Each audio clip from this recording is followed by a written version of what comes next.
Hello students, आज हम 12th class Hindi compulsory के पद्य भाग में सेकंड लेसन सूरदास के काव्य पदों का अध्ययन करेंगे। श्री कृष्ण की लीलाओं का विविध रूपों में वर्णन करने वाले कवि सूरदास का जन्म दिल्ली के निकट सिही ग्राम में हुआ था। कवि सूरदास जन्म से अंधे थे या जन्म के बाद में हुए, इस पर लोगों की राय एकमत नहीं है।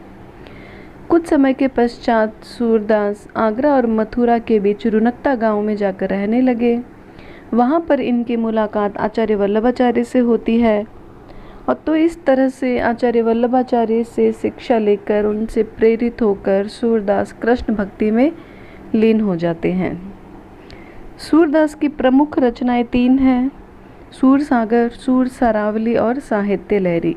लेकिन सबसे अधिक प्रसिद्धि इनको सूरसागर से प्राप्त हुई थी।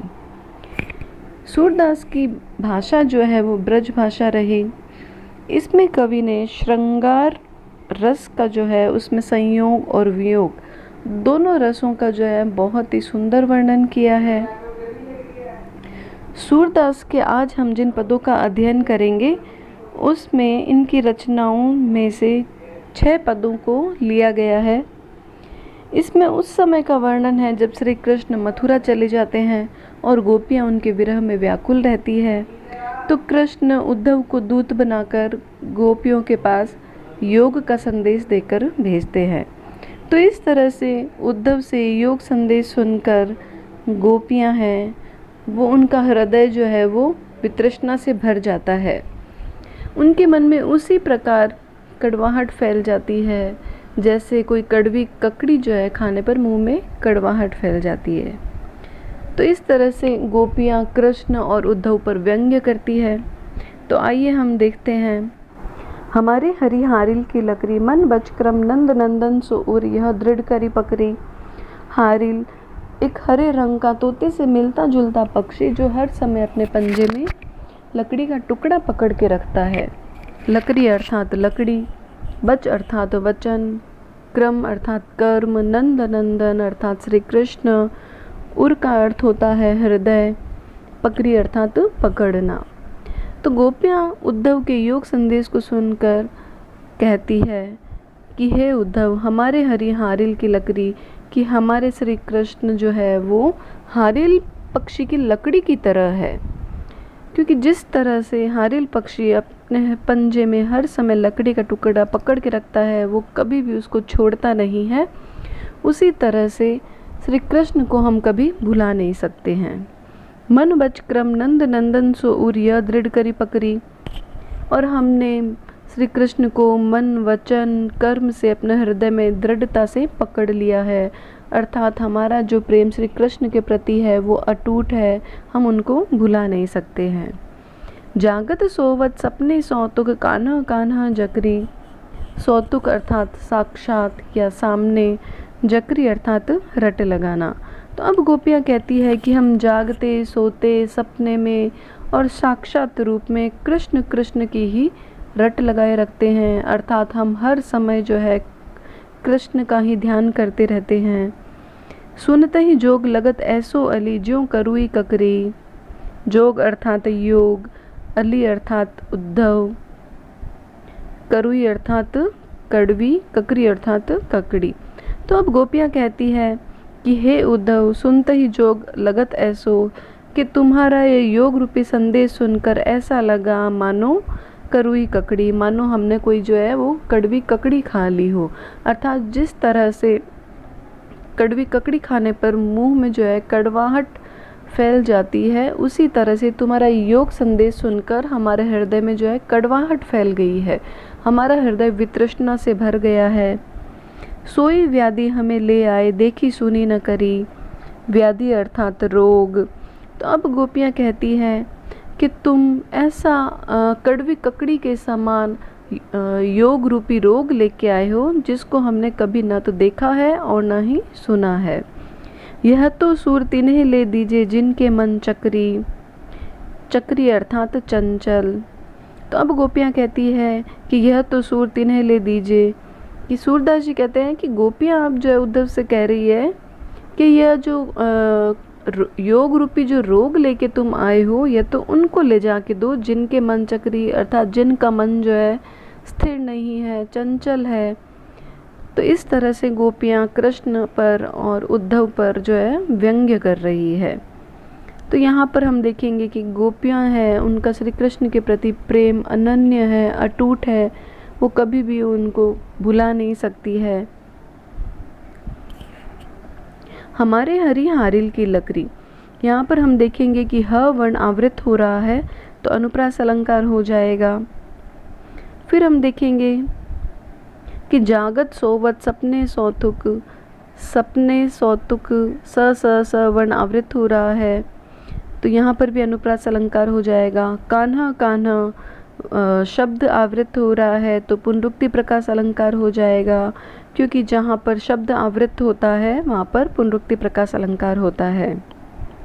सुनते ही जोग लगत ऐसो अली ज्यों करुई ककरी, यहाँ पर उपमा अलंकार है, क्योंकि उपमा अलंकार में उपमेय में उपमान की तुलना की जाती है, उनकी सम्मानता की जाती है। तो यहाँ पर योग रूपी जो संदेश उद्धव लेके आया है उसको कड़वी ककड़ी के समान बतलाया है। तो इस तरह से हम देखेंगे कि इस पद्य में गोपियों की कृष्ण के प्रति अनन्य प्रेम भक्ति की भावना प्रकट हुई है। हम तो दूहु भांति फल पायो, जो ब्रजनाथ मिले तो नीको, नातरु जग जस गायो। तो इस पद्य में हम देखेंगे कि गोपियाँ कृष्ण और उद्धव पर व्यंग्य करती है। गोपियाँ उद्धव से कहती है कि तुम जो ये योग रूपी संदेश लेके आए हो, ये जो तुम मुक्ति की बात कर रहे हो, ये किसकी दासी है? वह श्री कृष्ण जिनको बड़े बड़े ध्यान मग्न योगी मुनि ज्ञानी तपस्या करने के बाद भी उनको श्री कृष्ण की प्राप्ति नहीं हुई, लेकिन वही श्री कृष्ण जो है हम लोगों के साथ में, हम गोपालकों की बस्ती में आकर निवास करते थे। तो यह किस कारण से? तो आइए देखते हैं। हम तो दूहु भांति फल पायो, दूहु अर्थात दोनों प्रकार से। तो गोपियाँ कहती है कि हम तो दूहु भांति फल पायो, कि हमें तो दोनों प्रकार से लाभ ही लाभ है। जो ब्रजनाथ मिले तो नीको, नातरु जग जस गायो। ब्रजनाथ अर्थात श्री कृष्ण, नीको अर्थात अच्छा, नातरु अर्थात नहीं तो, जग अर्थात संसार, जस का मतलब होता है यश। तो गोपियाँ कहती है कि जो ब्रजनाथ मिले तो नीको, कि अगर हमें श्री कृष्ण मिल जाते हैं, उनके दर्शन हो जाते हैं तो बहुत अच्छा है। नातरु जग जस गायो, नहीं तो इस संसार में उनका यशोगान करके हमें सुफल मिलेगा, अर्थात हमारा जीवन सार्थक हो जाएगा।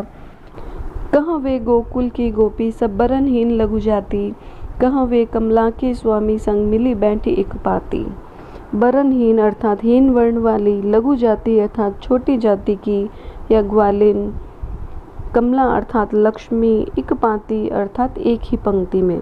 तो अब गोपियाँ उद्धव से कहती है कि कहाँ वे गोकुल की गोपी सब बरनहीन लघु जाति, कि कहाँ वे गोकुल की गोपियाँ जो सब हीन वर्ण और लघु जाति की थी।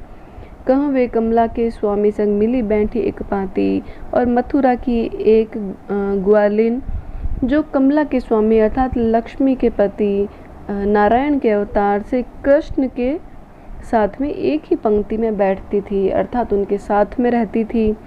निगम ध्यान मुनि ज्ञान अगोचर ते भय घोष निवासी। निगम ध्यान अर्थात वेदों का अध्ययन, अगोचर अर्थात अज्ञात या पहुँच से बाहर, घोष निवासी अर्थात गोपालकों की बस्ती।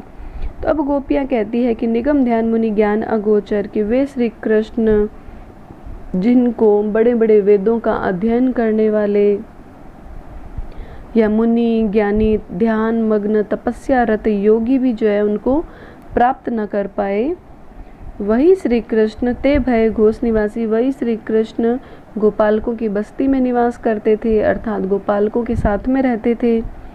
ता ऊपर अब साँच कहो, धो मुक्ति कौन की दासी। साँच अर्थात सत्य, मुक्ति अर्थात मोक्ष। तो अब गोपियाँ कहती है, व्यंग्य कर रही है वो उद्धव पर कि हे उद्धव, ता ऊपर अब साँच कहो, कि तुम जो है अब सही सही बताना या सही सही कहना कि तुम जो ये मोक्ष की या मुक्ति की बात कर रहे हो यह किसकी दासी है। जोग कथा पा लागो ऊधु ना कहूँ बारंबार, जोग कथा अर्थात योग संदेश, पा लागो अर्थात पैर पड़ना, उद्धो अर्थात उद्धव, बारंबार अर्थात बार बार।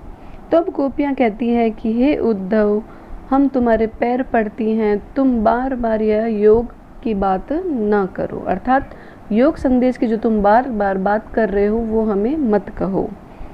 सूर श्याम तजी और भजे जो ताकि जननी छार, तजी अर्थात त्यागना या भुला देना, जननी अर्थात माता, छार अर्थात तुच्छ। तो अब सूरदास जी कहते हैं कि गोपियाँ उद्धव से कहती है कि सूर श्याम तजी और भजे, कि जो श्री कृष्ण को भुलाकर और भजे अर्थात किसी और का भजन करते हैं या किसी और की भक्ति में लीन हो जाते हैं, जो ताकि जननी छार, वह जो है अपनी माता को ही तुच्छ बनाते हैं अर्थात अपमानित करते हैं।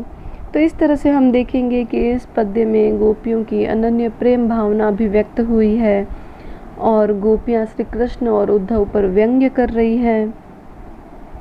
तो यहाँ पर हम देखेंगे कि जो ब्रजनाथ मिले तो नीको नातरु जग जस गायो, नीको नातरु न वर्ण आवृत हो रहा है, जग जस ज वर्ण आवृत हो रहा है, तो यहाँ पर अनुप्रास अलंकार हो जाएगा। फिर हम देखते हैं कहाँ वे कमला के स्वामी संग, कह कमला क वर्ण आवृत हो रहा है, तो यहाँ पर भी अनुप्रास अलंकार हो जाएगा। सूर श्याम तजी और भजे जो ताकि जननी छार, सूर श्याम सवर्ण आवृत हो रहा है, तो यहाँ पर भी अनुप्रास अलंकार हो जाएगा।